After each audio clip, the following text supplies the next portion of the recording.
जी बिल्कुल, देखिए सबसे पहले आपको बता दें कि हजारीबाग से अभी तक 3 गिरफ्तारियां की जा चुकी हैं और सीबीआई ने जो 5 एफआईआर अपने टेक ओवर की है, जो कि बिहार, खासतौर पर गुजरात, राजस्थान और बिहार की जो 2 एफआईआर है उसको लेकर सीबीआई मुख्य तौर पर काम कर रही है। सीबीआई सोर्सेज का साफ तौर पर कहना है कि ये पूरा एक रैकेट है। इस रैकेट में पेपर किस तरीके से लीक करना है, सॉल्वर गैंग का काम अलग है। गोधरा की केस में आपने देखा कि कैसे पूरे सेंटर को ही एक तरीके से मैनेज कर लिया गया, जो एनटीए के ऑब्जर्वर थे उनको मैनेज कर लिया गया। तो हर केस की एक अलग अलग कैटेगरी सीबीआई द्वारा बनाई गई है और उसी के आधार पर जो काम है वो किया जा रहा है। जब हम हजारीबाग की बात करते हैं तो उसका डायरेक्ट कनेक्शन पटना से है, क्योंकि जला हुआ पेपर पटना में मिला था। हजारीबाग के जिस स्कूल को अलॉट किया हुआ पेपर मिला था उसके प्रिंसिपल, वाइस प्रिंसिपल और एक लोकल पत्रकार को गिरफ्तार कर लिया गया। सीबीआई दरअसल इस पूरी कड़ी को जोड़ने की कोशिश कर रही है ताकि हर किरदार का जो पर्दा है वो फाश हो सके और इस मामले में जितने भी लोग शामिल हैं उनकी गिरफ्तारी की जा सके। गोधरा वाले केस पे भी सीबीआई का साफ तौर पर कहना है कि गोधरा का जो केस है वो दरअसल पेपर लीक मामले को नहीं है, लेकिन पूरे सेंटर को किस तरीके से मैनेज किया गया और उसके एवज में हर छात्र से 30-30 लाख रुपए ले लिए गए, तो वो केस अलग है। लेकिन कहीं ना कहीं कड़ी इस लिहाज से जुड़ जाती है क्योंकि पूरा जो मॉडस ऑपरेंडी है वो सेम है। तो इसी को जांचने के लिए और कितने लोग इसके पीछे बैठकर इस पूरी एक तरीके से पेपर लीक बोल लीजिए या पेपर नीट पेपर में धांधली के मामले बोल लीजिए, इसको पीछे से बैठकर मैनेज कर रहे हैं, उस पीछे की कड़ी को खंगालने की सीबीआई की कोशिश है।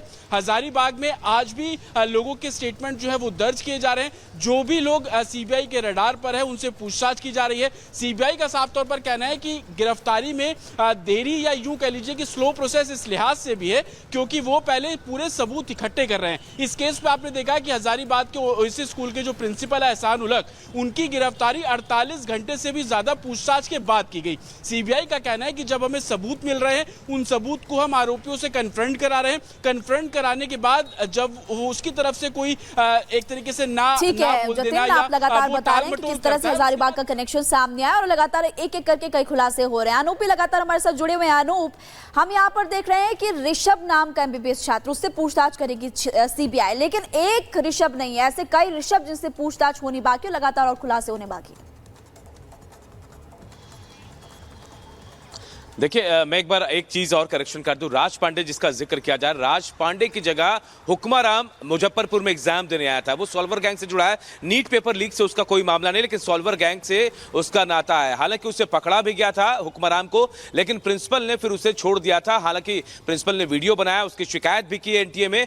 अब ये जानकारी मिल रही है कि अब सीबीआई पूछताछ करेगी राज पांडे से। राज पांडे के पिता भी डॉक्टर हैं, लेकिन जब मुजफ्फरपुर की टीम वहां गई थी प्रयागराज, तो वो खाली हाथ वहां से पिता पुत्र दोनों गायब थे। हुक्माराम जो है वो जोधपुर के एम्स में पढ़ाई करता है। जो सॉल्वर था जिसे छोड़ा गया था प्रिंसिपल की तरफ से, हुक्माराम के कॉलेज में भी जाकर नोटिस देकर आई है मुजफ्फरपुर पुलिस और कहा है कि उनके आने के बाद उनको सूचना दी जाए। अब सीबीआई इस मामले में हो सकता है उनसे पूछताछ करेगी। मैं सीबीआई दफ्तर के ठीक सामने हूं। अब तक इस मामले में देखिए लगभग 21 गिरफ्तारियां हुई हैं।